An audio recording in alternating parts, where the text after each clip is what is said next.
I'm absolutely delighted to share with you all that today I've been to the Churchill Hospital for a normal checkup post the 37th day of radiotherapy, which I completed on the 29th of November.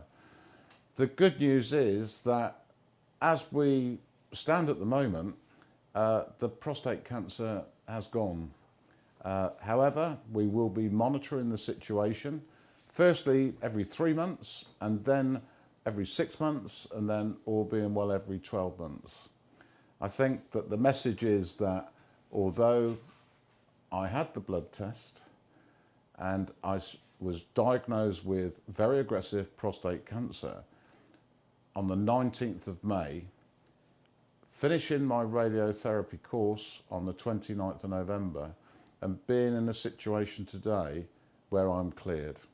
I have to say, when I was first diagnosed with prostate cancer, I thought the world had sort of come to an end for me.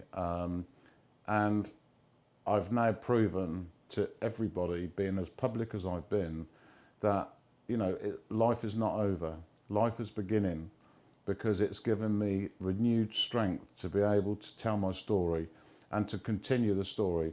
And this is Dave's journey update from the last video, which we've had over 1,000 views in less than a month, which we're also delighted with. My friends, or I should say my wife, my family, my friends, are all delighted with the news. And what it now means, I have a purpose to continue to support prostate cancer patients, their wives, partners and family going forward. It's also interesting that along my journey, we've had so many positive comments, particularly on the day 37 video, which to me, it means so much, because without doubt, it helps people with any type of cancer to eliminate the fear of radiotherapy. Firstly, for the patient, obviously, because, you know, they have to go through the procedure. But very often, the wives, the partners and friends, they're not aware of what actually happens in a radiotherapy session. So we've demonstrated it's no big deal, and one just gets on with it and deals with it. I hope that came out in Dave's 37-day radiotherapy treatment. Going forward, I am going to continue to help people to understand what prostate cancer is and how we can try and get support for everybody, whether it be the patient, whether it be their wives or partners, or more importantly, their families too.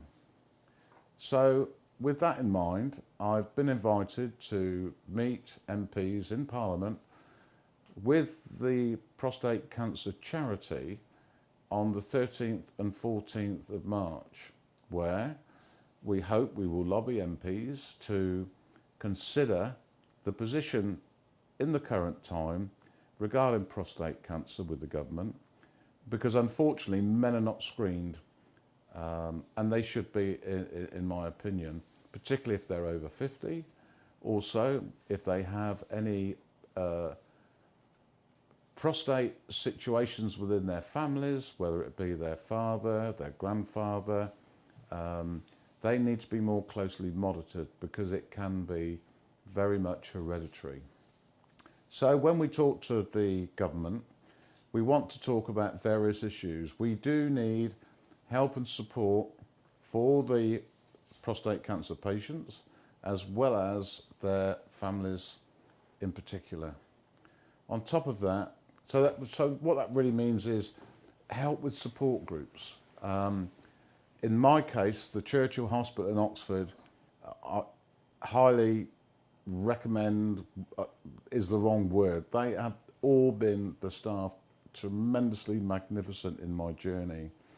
But there are questions that I've wanted to ask, and I too have had support from the Oxfordshire Prostate Support Group, which makes me feel how worthwhile support groups are.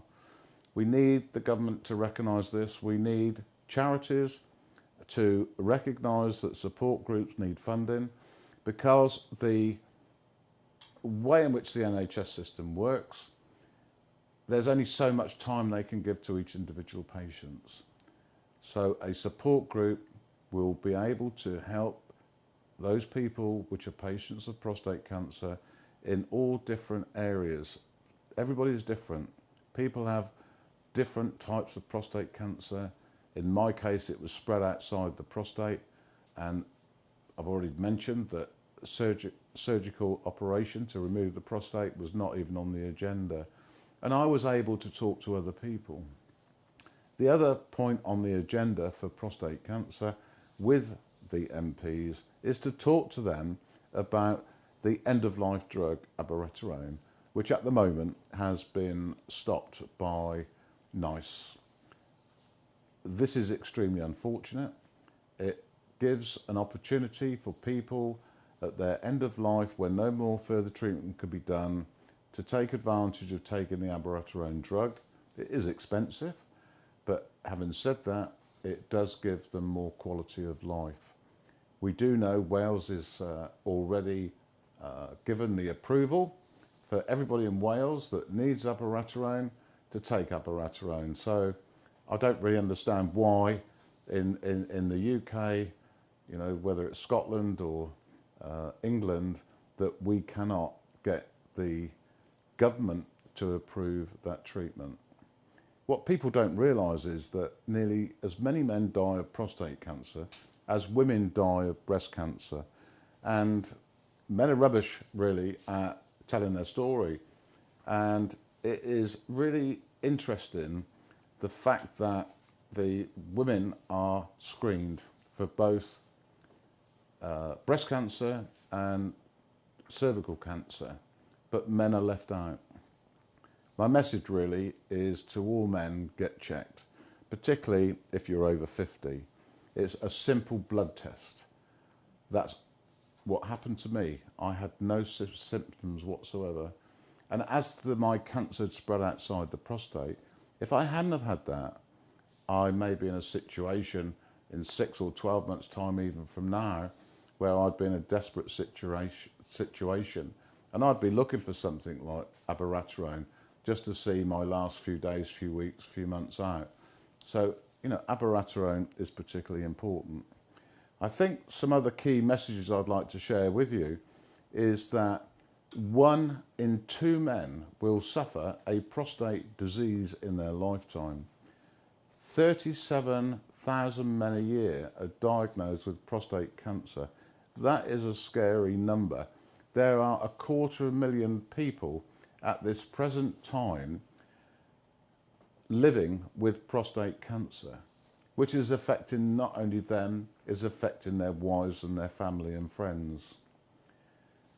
9 out of every 10 men, they don't even know what their prostate is. If it came out, looked at them and bit them, they wouldn't necessarily understand where the prostate was or what that prostate did.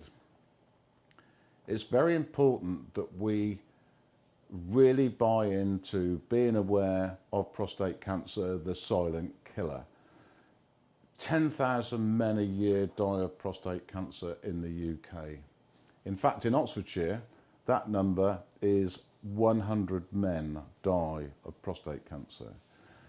So the message is to all men to get checked. I'm really very proud to be a committee member, very active, of the Oxfordshire Prostate Cancer Support Group. And we can be found on opcsg.org. And if you would like to know any more about prostate cancer, please post, email us, whatever you want to. You may even want to tell a story. If you want any questions answered, you can also contact the Prostate Cancer Support Federation, who really look after all the support groups, or most of the support groups around the country, and they are also helped by the Prostate Action charity. We actually had funding from the Federation, which was supported through money given by Prostate Action. Another big issue that we have with lots of prostate charities, the money they receive generally goes into research, and it seems as though the patients are very much left out in the cold. It's the patients and their families that need the support. Okay, finally, all I'd like to say to you all is that get checked, and if you need any further information, at the end of this video, we've got all the logos on screen. Just contact any of those organisations. Many thanks for watching this video.